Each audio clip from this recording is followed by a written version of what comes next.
पुढच्या बातमीकडे जाऊयात। आज हिंदुत्ववादी संघटनांकडून अक्कलकोट शहर बंदची हाक देण्यात आली आहे। कार्यकर्त्याला मारहाण केल्याच्या निषेधार्थ हा बंद पुकारण्यात आलाय।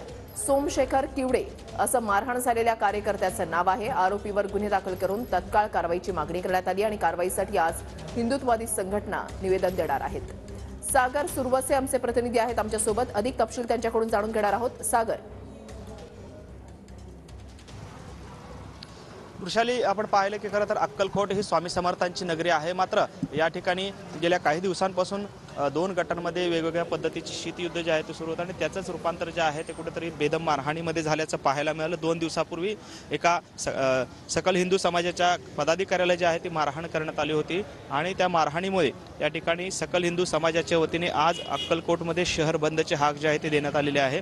आणि आपण पाहतोय, आपण या मुख्य रस्त्यावरती आहे अक्कलकोट शहरातल्या, जिथं स्वामी समर्थांच्या मंदिराकडे हा मुख्य रस्ता जो आहे तो जातो। हीच मोठी मुख्य बाजारपेठ आहे अक्कलकोटची आणि ती आज बंद ठेवण्यात आलेली आहे। खरं तर 2 गटांमध्ये झालेल्या मारहाणीमध्ये एका सकल हिंदू समाजाच्या कार्यकर्त्याला बेदम मारहाण करण्यात आली आणि त्यामुळेच या ठिकाणी ज्यांनी ही मारहाण केली त्या कार्यकर्त्यांना किंवा त्या लोकांना तात्काळ अटक करून गंभीर स्वरूपाचे गुन्हे दाखल करावेत, अशा पद्धतीची मागणी जी आहे ती आज निवेदनाद्वारे पोलीस प्रशासनाकडे देखील करण्यात येणार आहे। मात्र तत्पूर्वी आपण पाहतोय की या बाजारपेठ बंद असल्याचं आपल्याला पाहायला मिळतं। धन्यवाद सागर दिलेल्या सविस्तर माहितीसाठी।